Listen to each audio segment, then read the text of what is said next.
உலகம் வெப்பமயமாதல் இந்த ஒரு காரணத்தினால பார்த்தீங்கன்னா காவிரி ஆறினுடைய நீரோட்டம் குறைஞ்சிக்கிட்டே வருது அப்படின்ட்டு பார்த்தீங்கன்னா ஐஐடி பார்த்தீங்கன்னா எர்த் ஃபியூச்சர் அப்படின்னு ஒரு ஜேர்னலில் ஒரு ரிசர்ச் ஆர்டிக்கல் பப்ளிஷ் பண்ணியிருக்காங்க. இதில் இவங்க என்ன சொல்ல வராங்க அப்படிங்கிறத நாம் இன்னைக்கு இந்த வீடியோவில் தெரிஞ்சுக்க போகிறோம். வாங்க நம்ம வீடியோக்குள்ளார போகலாம்.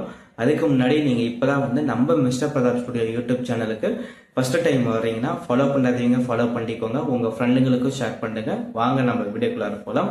காவேரி ஆறு பார்த்தீங்கன்னா 1951 இருந்து 2012 இந்த காலகட்டத்தில் கிட்டத்தட்ட 28% பார்த்தீங்கன்னா காவேரி ஆறு அதனுடைய நீரோட்டம் குறைஞ்சிருக்குன்னு சொல்லியிருக்காங்க.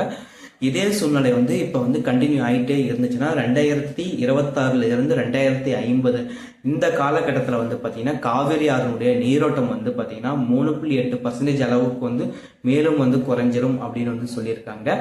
இந்த நீரோட்டம் குறையிறதுனால நம்மளுக்கு என்ன மாதிரி பிரச்சனைகள்லாம் ஏற்படும் பார்த்தீங்கன்னா உணவு பற்றாக்குறை, அது இல்லாமல் பார்த்தீங்கன்னா டெல்டா மாவட்டங்களில் பார்த்தீங்கன்னா கடுமையான வெப்பங்கள் அதனால் ஏற்படும் தாக்கங்கள் ரொம்ப அதிக அளவு இருக்கும் அப்படின்ட்டு இந்த ரிசர்ச் ஆர்டிக்கல் சொல்கிறாங்க.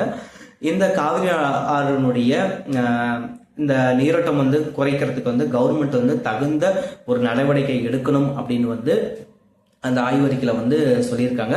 இந்த வீடியோ தொகுப்பை பற்றி நீங்கள் என்ன நினைக்கிறீங்க அப்படிங்கிறத கமெண்ட் பாக்ஸில் தெரிவிங்க. நாளைக்கு நம்ம இன்னொரு வீடியோவோட பார்க்கலாம். Thank you so much friends.